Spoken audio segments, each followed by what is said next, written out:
খেয়ে দেখি।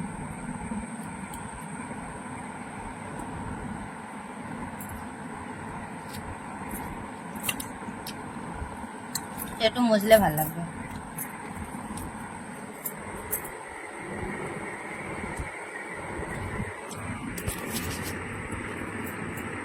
আজকে সারাদিন শুধু খাওয়া দাওয়ার ভিডিও পোস্ট করছি তোমাদের সামনে। গরম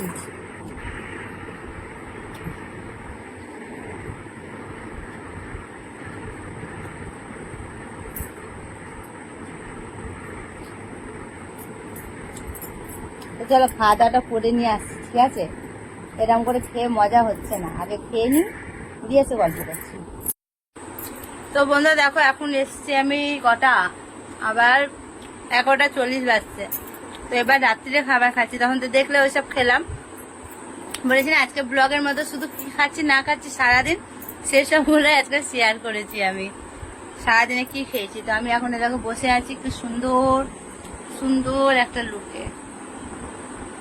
তো চলো কি খাচ্ছি আমার রাত্রে, কি ডায়েটে কি খাই আমি, ডাইটিং করি তো, তাও মোটু মোটু দেখো ডাইটিং করি তাও। আচ্ছা তোমরা একটু কমেন্ট করো তো, আমার এই যে শরীরটা এটা পারফেক্ট আছে না, আমাকে এর থেকে একটু রোগা হলে ভালো লাগবে, না আমার এই শরীরটা ঠিক আছে? আমার সোনারা একটু কমেন্ট করো, ঠিক আছে? এটা হলো আমার দেওরদের জন্য, শুধু আমার দেওরা কমেন্ট করে জানাবে। আমি বুঝতে পারি না ডাইটিং করব কি করব না, ডাইটিং করব কি করব না, একবার ডাইটিং করি আবার খেয়ে নি, আবার ডাইটিং করি আবার খেয়ে নি, মানে নিজে নিজে বুঝতে পারি না আমি যে আমার এই লুকটাতে ভালো লাগে না এর থেকে একটু রোগা হলে ভালো লাগবে, না এটাতেই ঠিকঠাক লাগে। তার জন্য আর কি বললাম, যত ফ্রেন্ড আছে একটু কমেন্ট করো আমার এটা নিয়ে আজকে ব্লগের মধ্যে, ঠিক আছে? আর আমি দেখো রাত্রে যেটা খাই, ওটস, টক দই, আপেল, তারপরে পাকা পেঁপে, আঙুর আর নাশপাতি, এই সব কিছু আছে। এটাই আমি রাত্রে আমার এটা খাবার। তবে খাবারটা খাবার উচিত না রাত্রি 7টা থেকে 8টার মধ্যে, তবে আমার হয় না, এতটা রাত্রির হয়ে গেছে আর কি।